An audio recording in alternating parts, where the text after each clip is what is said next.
Hello, this is Tony Heller from RealClimateScience.com. This video is an extended version of one I made yesterday about the sinking of the Titanic.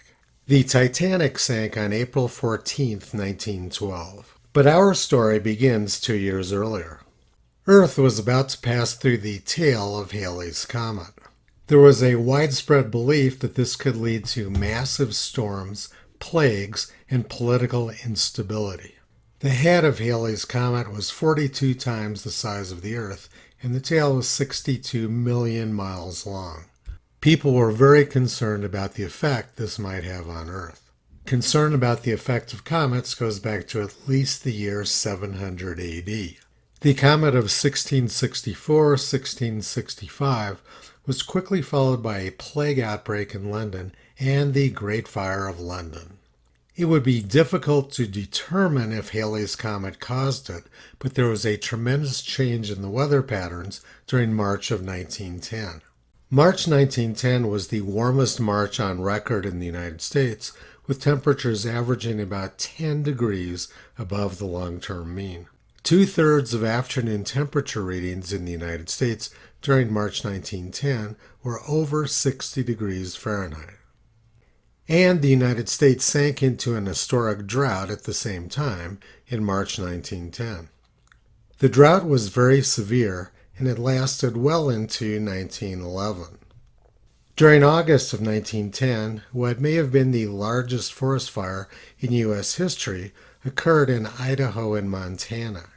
3 million acres burned in just over 24 hours. The flames were 300 feet high, and there were hurricane-force winds. And by September of the following year, it was reported that there was record heat around the world and unprecedented melting in the Arctic. Almost all of the glaciers in Switzerland were rapidly disappearing during 1911. There was a 70-day-long heat wave during the summer of 1911, which killed 40,000 people in France. The heat killed hundreds of babies in England. New England had their worst heat wave on record during July of 1911. The Boston Globe reported temperatures of 112 degrees in Maine and 110 degrees in New Hampshire. Thousands of people died from the heat in New England during the summer of 1911, many of whom committed suicide to escape the heat. July 4th, 1911 was by far the hottest July 4th on record in the United States, with temperatures about 8 degrees above the long-term mean. About three-quarters of the United States was over 90 degrees Fahrenheit on July 4th, 1911. And it wasn't just the summer that was hot. Missouri recorded many record warm days throughout the year during 1911. New England had record heat waves during 1911, not just in July, but also during April and May. The Virginia record for the longest stretch of consecutive days over 90 degrees Fahrenheit occurred at Purcellville during 1911. Tennessee had many record hot days throughout the year during 1911. And it wasn't just the days that were hot. Nights in Tennessee were very hot during 1911 as well.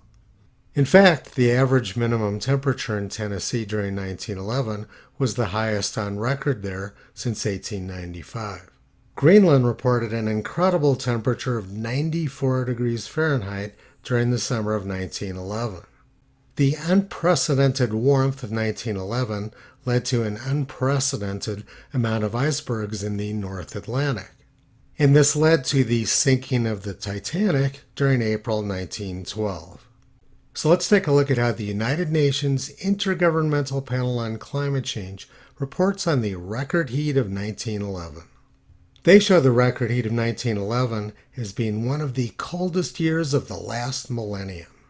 But fake graphs from academia and the government aren't going to bring the people who died on the Titanic back to life. Toto has been pulling back the curtain on the climate scam for more than 16 years. You can visit him and his family on the web at realclimatescience.com.